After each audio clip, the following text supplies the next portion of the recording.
Hey, welcome to The Explainer. Today, we're diving into something amazing, the instruction manual for reality itself. Geometry. But forget all those complicated proofs you might remember from school.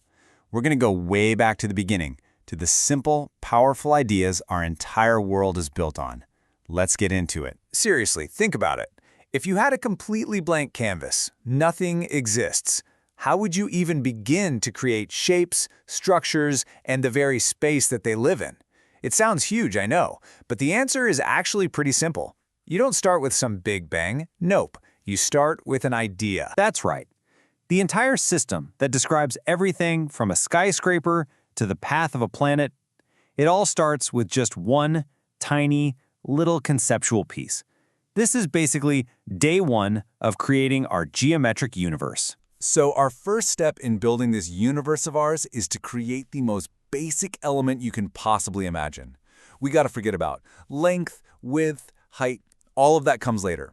We're starting with the pure, simple concept of a single location. See, a point isn't really the physical dot you draw on paper. That dot just represents the idea.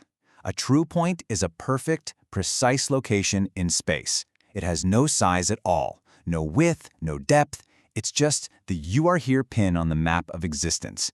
It's a there. All right, now we have points. So what can we do with them? Well, we can start connecting them. And this is the moment our static, motionless universe gets its first sense of direction and distance. We're about to make some pathways. Okay, here's a cool way to think about it.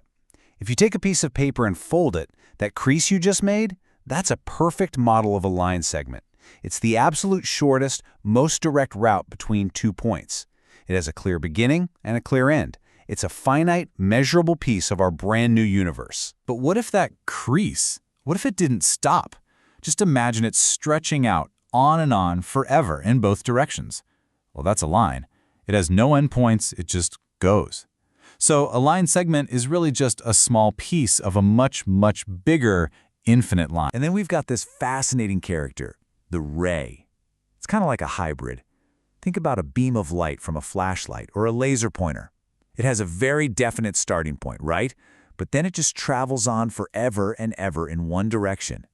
A path with a beginning but no end in sight. Okay, quick pop quiz to make sure this is all sticking.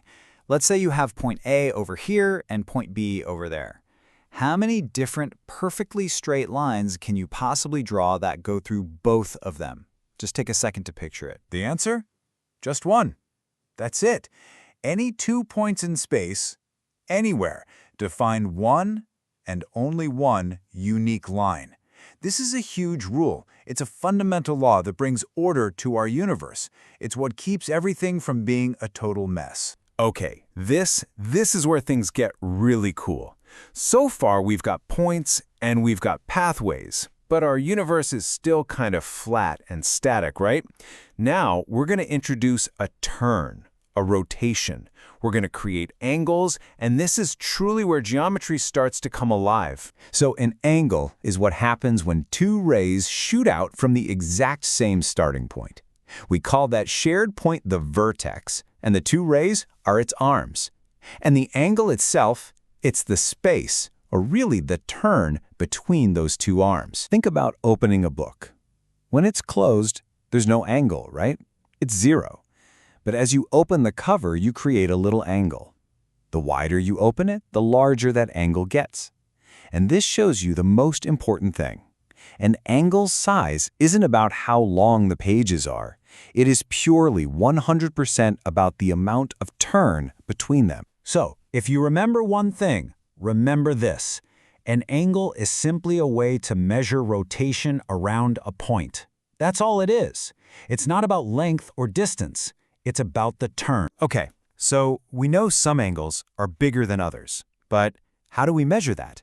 How do we say exactly how big? We need a system, a universal way to measure. And for that, we need to talk about degrees. And the magic number is 360. For literally thousands of years, people have taken a full rotation, a complete circle, and divided it into 360 tiny little parts. Each one of those parts is called 1 degree. So, if you turn all the way around and end up where you started, you've just turned 360 degrees. But why 360? Why not 100 or 1,000? Well, it's not random at all. For one thing, ancient astronomers figured out the sun takes about 360 days to make its full circle in the sky.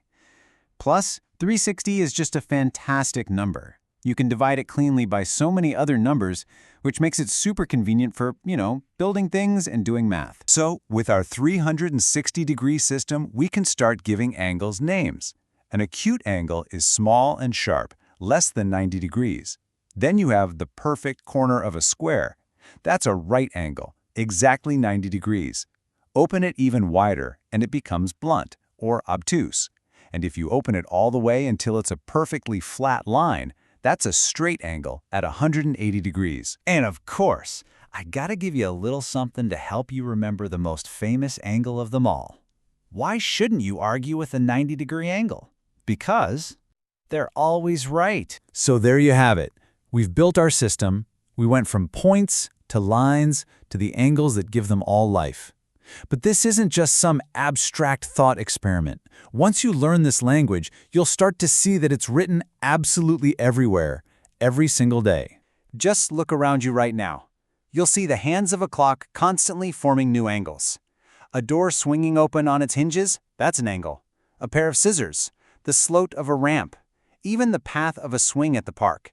It's all a story being told in angles. So now you know the code. You have the basic building blocks. The next time you're just walking around, what are you going to see? You won't just see objects anymore. You'll see the points, the lines, and the angles that actually define them. What new details are you going to notice in the world around you?